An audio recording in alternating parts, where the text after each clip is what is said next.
नमस्ते. गणगण गणात बोलते. स्वागत या माझ्या चॅनेलवर तुम्हा सर्वांचे मनापासून खूप खूप खूप स्वागत आहे.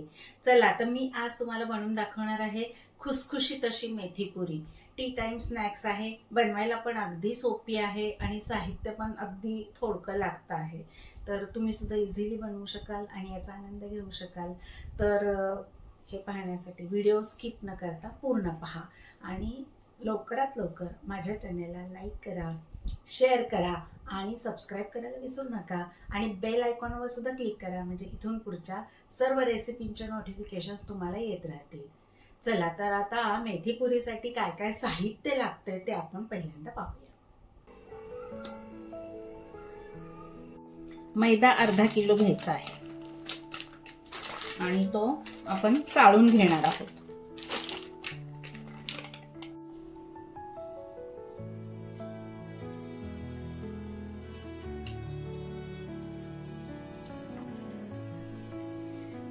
चार चमचे बारीक रवा घ्यायचा आहे.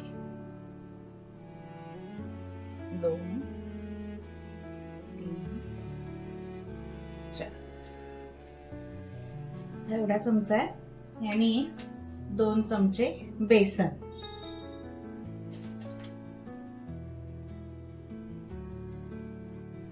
हे पहा, अर्धी वाटी कसुरी मेथी.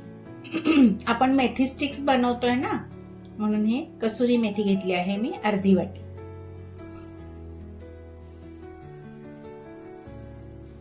थोडीशी हातावर क्रश करून घ्यायची आहे.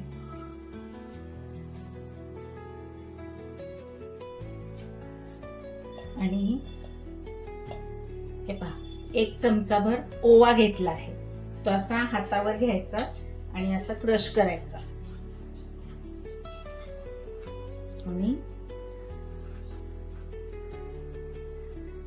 तो टाकून घ्यायचा. हे पहा, 1 चमचाभर जिरा पावडर, तेवढ्याच चमच्याच्या मापाने 1 चमचा हे पहा धना पावडर, 1 चमचाभर लाल मिरची पावडर, हा छोटा चमचा आहे, थोडीशी हळद,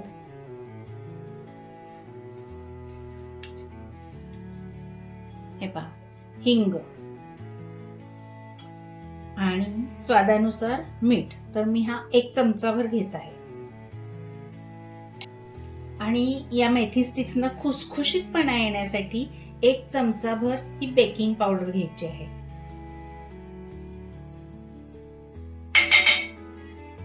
आता आधी हे सगळं मिक्स करून घ्यायचं आहे. हे कोरडं जिन्नस आहे, हे सगळं आपल्याला आधी मिक्स करून घ्यायचं आहे.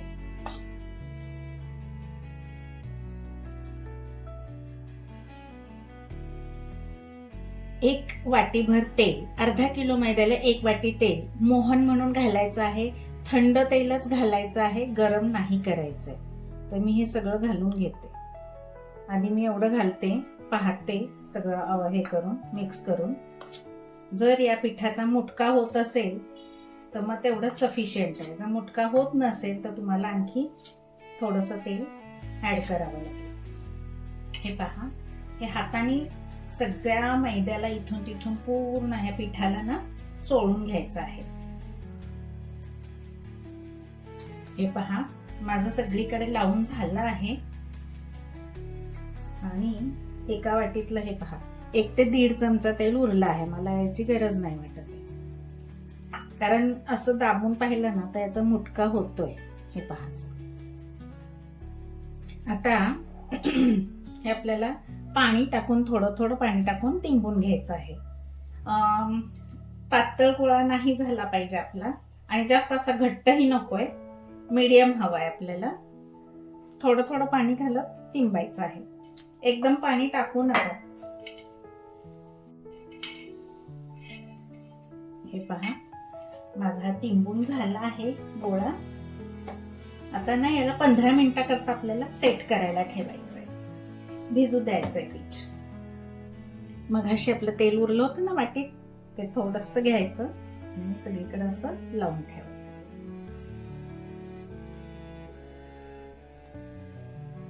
आणि हा आपल्याला 15 मिनिटाकरता असा भिजू द्यायचा आहे.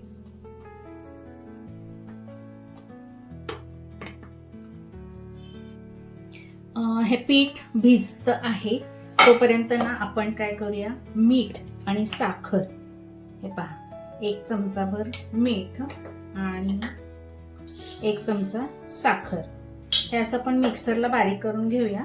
आणि थोडीशी त्याच्यामध्ये काय करूया, कसुरी मेथी आहे थोडीशी, अर्धी 1 चमचाभर, ती पण टाकूया.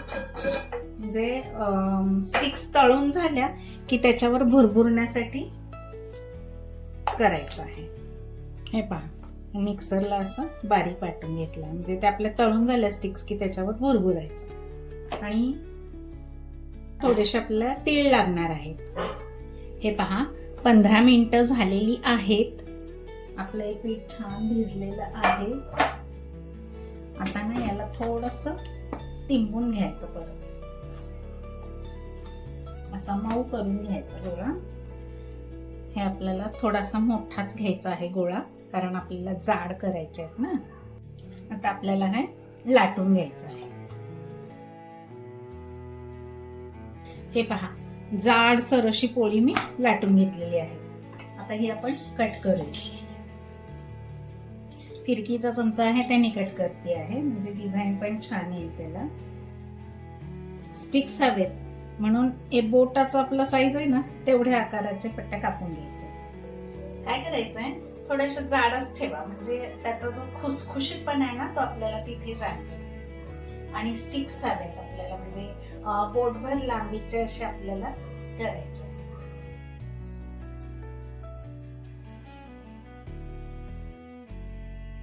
हे पाहते, हे आपल्याला असे स्टिक्स आहेत, हे असे एवढे तळून घ्यायचे आहेत. मी इथे गॅसवर तेल तापायला ठेवलं आहे. चला तर हे तेल तापलंय का आपण पाहूया. मी एक गोळी घेते आणि याच्यात टाकते आहे. तेल बऱ्यापैकी तापलेलं आहे. ती गोळी वर येऊन तरंगू लागली, व्यवस्थित तापलेलं आहे. हे पहा, आता हे स्टिक्स मी याच्यात सोडून घेते.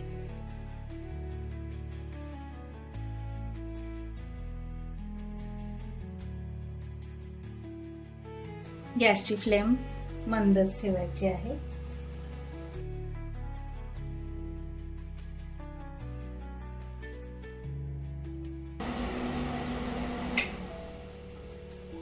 माझा पहिला लॉट तळून झाला आहे.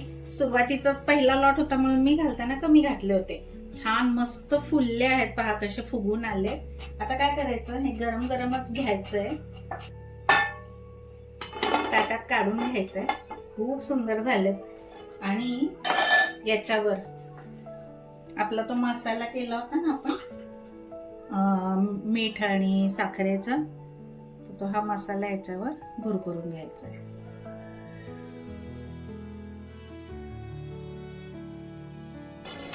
आता आपण पुढचा लॉट तळायला घेऊया.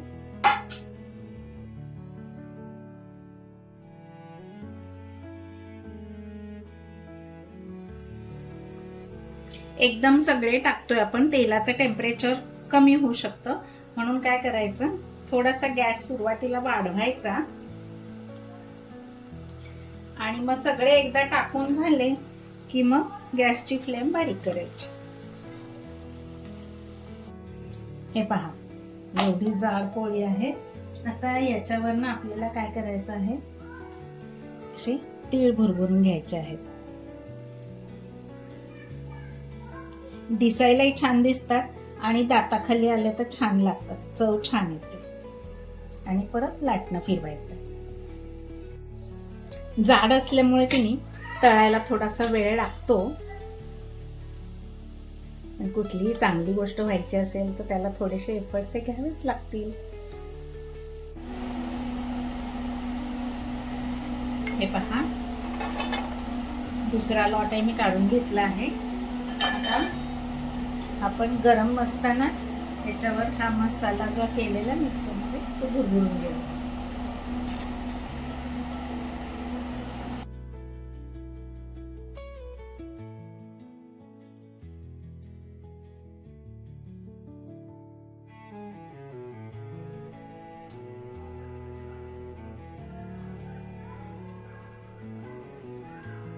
हे पहा किती छान भुगा होतोय पहा. नुसतं हाताने दाबलं तरी असं होतंय. किती खुसखुशीत आहेत पहा. करणार ना मग नक्की तुम्ही पण. चला तर अर्धा किलो मैद्यामध्ये या माझ्या एवढ्या स्टिक्स झाल्या आहेत. गार झाल्या की ह्या पॅक बंद डब्यामध्ये भरून ठेवायच्या. 15 ते 20 दिवस सहज टिकतात. चला तर मग अशा स्वादिष्ट रुचकर रेसिपींसाठी पुन्हा पुन्हा भेट द्या माझ्या स्वादगाथा चॅनेलला. आणि ही जर रेसिपी तुम्हाला आवडली असेल तर तुम्ही पण नक्की करून पहा. आणि लवकरात लवकर माझ्या चॅनेलला सबस्क्राईब करा, लाईक करा आणि शेअर करा आणि बेल आयकॉनवर क्लिक करायला विसरू नका. अशा स्वादिष्ट रुचकर रेसिपींसाठी पुन्हा पुन्हा भेट द्या माझ्या स्वादगाथा चॅनेलला. लवकरच भेटू आपण पुढील नवीन व्हिडिओमध्ये नवीन रेसिपीसह. तोपर्यंत मस्त खा आणि स्वस्त राहा. माझा व्हिडिओ पूर्ण पाहिल्याबद्दल खूप खूप खूप धन्यवाद. बाय.